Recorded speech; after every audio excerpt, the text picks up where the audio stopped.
I love it. I say it's one of the best fried rice on the planet right here. Just the spice, all the veg, no meat in there. Pretty damn good.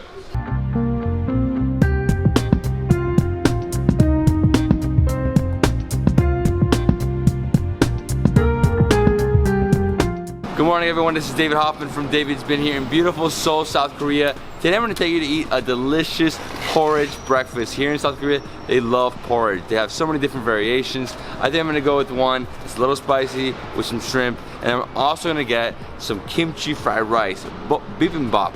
Oh my god, it's so delicious. The fried rice here really rivals China. It's like right there with China, super good. And then after this, we're gonna go to another palace. There's so many palaces here, but this one is UNESCO World Heritage. Now let's go inside and try some Korean porridge. Okay guys, so here we have it, our breakfast feast. You know, here in South Korea, we've been eating so many delicious things for breakfast, and every single time it's been different.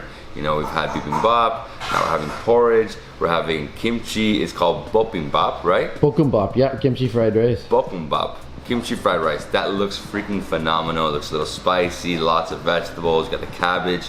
And then here we have my porridge. What I decided to go with was shrimp with some seaweed. Doesn't look too spicy, just looks perfect. I actually like porridge a lot. It's a very healthy dish. It's easy to eat.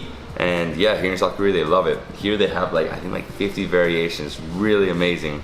And then here we have the banchan, right? All on the sides. Yeah. So we have the white radish, like super cold soup. Then we have white radish right here. Then we have, this is like marinated beef, looks really yummy.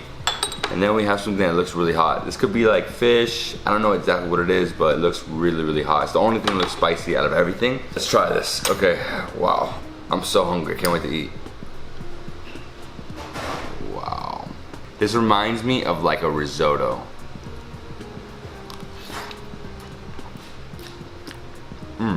It's almost the same as like a yummy shrimp risotto. Oh, very moist.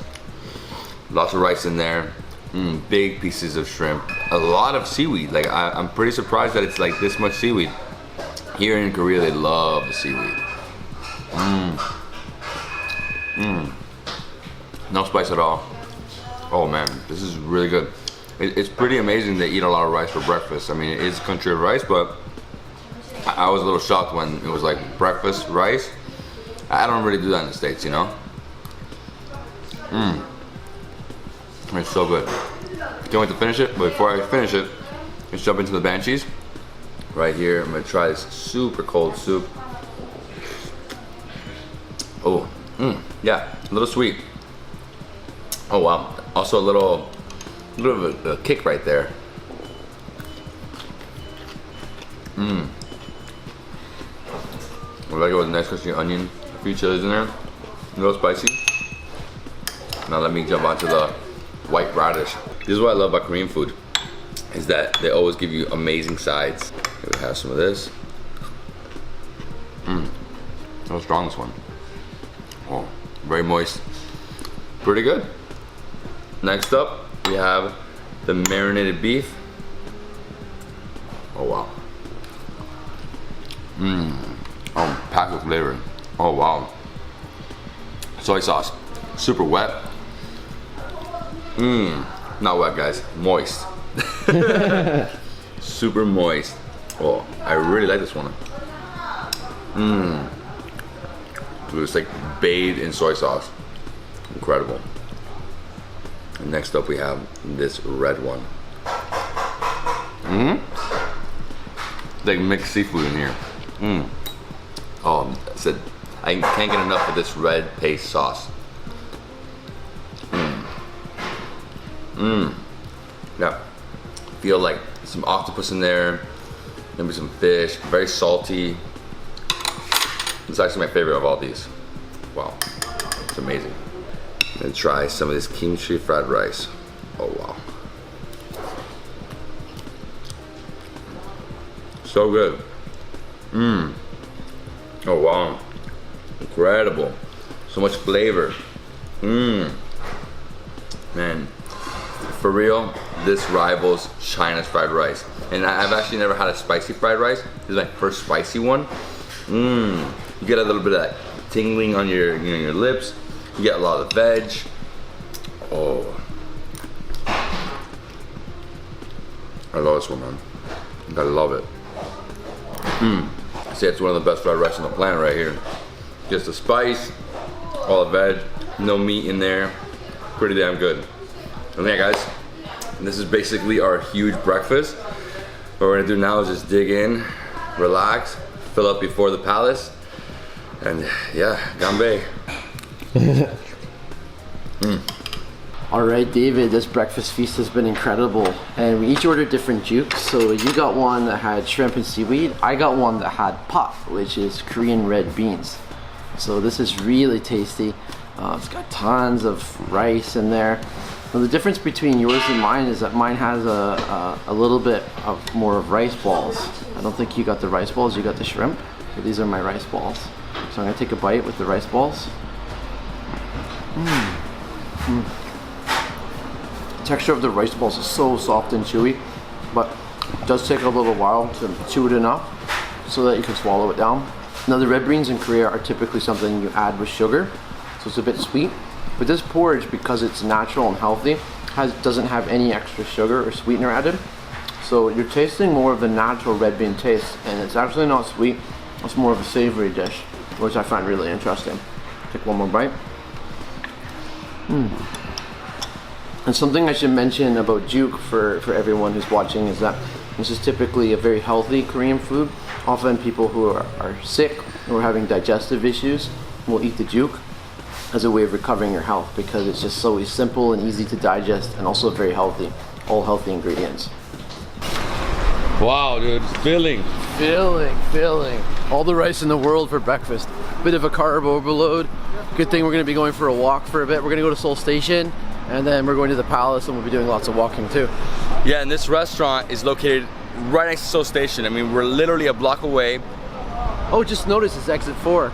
Exit 4? Yeah, exit 4 across the street.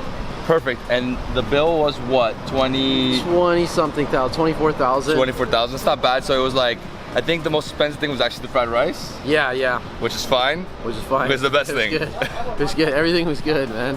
Yeah, now we're gonna do it, like I said, catch a taxi and go straight to the palace. Let's go.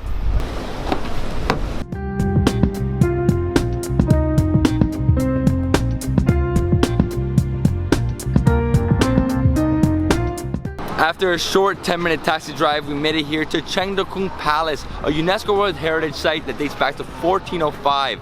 This was the main residence to many of the Joseon kings, and there's two parts to the palace. So there's the main buildings, and then there's a secret garden. If you just want to see the palace, it's 3,000 won, so very affordable. If you want to go to the secret gardens, that's an extra 5,000. So it'll be 8,000 total, which is roughly $7 to see a UNESCO World Heritage Palace here in Seoul. Wow, that is so worth it. Let's go inside and see the palace. Hello.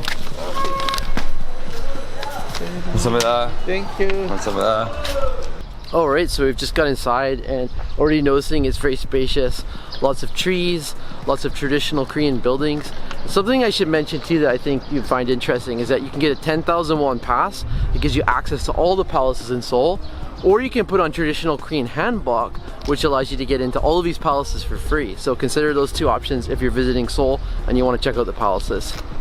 Something I haven't mentioned though is that this palace has over 26,000 species of trees. Wow. Did you know that? No, I did not. Now you know. Now I know. One thing I just learned in the brochure is that the royal family love this palace the most. Reasons why? Well, it's very relaxing, as you can see. Very spacious, lots of green trees, lots of air. I mean, just beautiful. I mean, this is so awesome. And many gates, lots of gates. There's a bridge right here. And then behind, obviously, we have the secret garden, which is like double the size of the palace. This building is beautiful. It's called the Changdeokgung Hall. This is where the king was coronated. His throne is right there in the very back, and they would use it to throw royal ceremonies. And in front, you have this massive terrace, and in the backdrop, you can see Seoul Tower, all of Seoul, the Seoul skyline.